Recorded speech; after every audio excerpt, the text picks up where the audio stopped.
Hi mga kapaluga, for today's vlog, samahan niyo ako sa bago kong journey.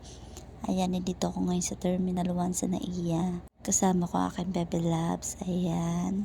Tatahakin ko ang bagong journey ng aking buhay. Ayan.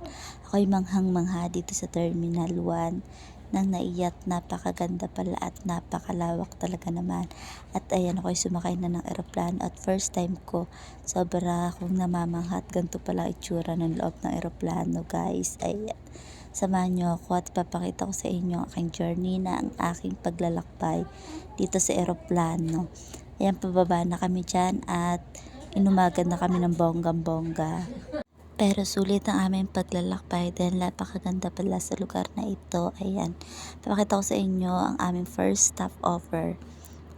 Makikita nyo na napakalinis sa lugar na ito at malamig siya, guys.